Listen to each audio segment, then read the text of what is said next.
रशीद साफ़ी साहब, मैं आपसे जानना चाहूँगा, आपने सदर मुमलिकत का ट्वीट पढ़ लिया। मुल्क की तारीख में पहली मरतबा ऐसा सामने आया कि पाकिस्तान के हाईएस्ट ऑफिस से सदर मुमलिकत के जानिब से उन्होंने ट्वीट किया कि दो अहम तरीन बिल जो कि दस्तखत होने के बाद जारी हो चुके, इम्प्लीमेंट हो चुके, वो कहते हैं कि दस्तखत मैंने नहीं किए, लेकिन उसके साथ वो कहते हैं कि मेरा अमला मेरी मर्जी और हुक्म के खिलाफ गया। वो माफ़ी भी मांग रहे हैं। आपकी दानिश में, आपकी मालूमात के मुताबिक हुआ क्या है, असल माजरा क्या है? क्यों सदर मुमलिकत को अब इसको 48 घंटों से ज़्यादा वक्त गुजरने के बाद इसको डिसऑन करना पड़ा है? शुक्रिया भट्टी साहब। सच्ची बात है कि मेरे पास मालूमात तो इस हवाले से बहुत कम है, लेकिन मैं अपना एक मामूली सा तज्ज़िया इस पे पेश कर सकता हूँ। एक तो ये है कि जिस तरह अभी दोस्त बता रहे थे कि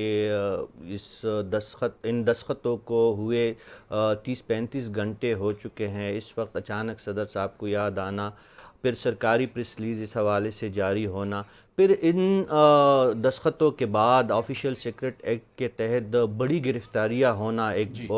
ज़ेर आताब से ही, लेकिन मुल्क की एक बड़ी जमात के को चेयरमैन, वाइस चेयरमैन और उसके बाद असद उमर जैसे कदावर सियासी शख्सियत को गिरफ़्तार करना, और आज हमने ये भी सुना है कि जो असीर अटक है उनकी गिरफ़्तारी भी इस एक्ट के तहत डाली गई है, FIA ने साइफ़र केस में। तो ये मामला इंतहाई संगीन है और सदर साहब को पूरी वजाहत करनी होगी। अब देखिए, बहुत इब्तदाई मराहल है। या तो सदर साहब को ये साबित करना होगा कि उनके दस्तखत जाली हुए हैं। अगर जाली हुए तो सीधा साधा केस बनता है 419 420 का, जो उनका अमला है उनके अगेंस्ट उसने जाना है और एक क्रिमिनल केस उनके ख़िलाफ़ रजिस्टर्ड होता है। और इसके साथ साथ आप जानते हैं कि सदर पाकिस्तान सुप्रीम कमांडर होते हैं अफवाज पाकिस्तान के, उनके इख्तियारात अब भी बेतहाशा है। अपना अमला जो उसमें 4-5 लोग के मुलव्वस होने की सदर साहब इल्ज़ाम लगा रहे हैं, उसमें कुछ गैर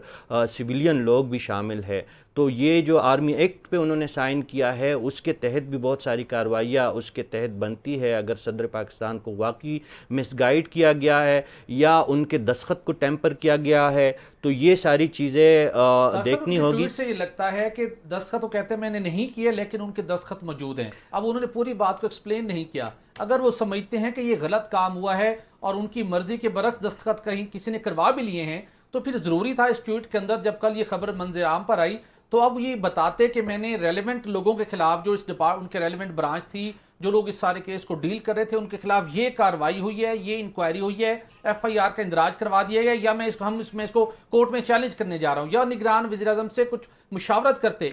कोई प्रोसेस भी अपनी इस ट्वीट के जरिए से नहीं बता रहा, सिर्फ वो कह रहे हैं कि मैं अल्लाह से माफ़ी मांगता हूँ।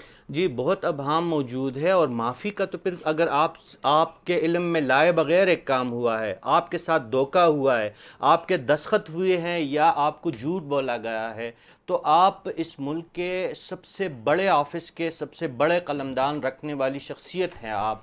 फिर आप सबसे पहले तो तादीबी कार्रवाई करते, अपने अमले के ख़िलाफ़ उनको मनसबों से हटाते, पुलिस को बुलाते, पुलिस में केस रजिस्टर्ड करते। अगर ये भी नहीं करते तो सदर पाकिस्तान कोर्ट जाने का भी उनके पास इख्तियार है। इतवार के दिन उनको ये बात याद आई है। हम इस वक्त ये सारी चीज़ें बहुत कबल अज़ वक्त है। जो आपने सवालात उठाया है, पूरे मुल्क के हर शहरी के जहन में ये सवालात मौजूद हैं, और इससे ज़्यादा जो है पूरी दुनिया में जगहसाई हो रही है कि ईवान सदर जैसा एक बड़ा ईवान और एक बड़े मनसब पे फाइज शख्स आके कह रहे हैं अगर आपने गलती नहीं की तो माफ़ी का है कि बिल्कुल सही, अगर आपकी गलती नहीं की तो माफ़ी का है कि बड़ा वैलिड पॉइंट है।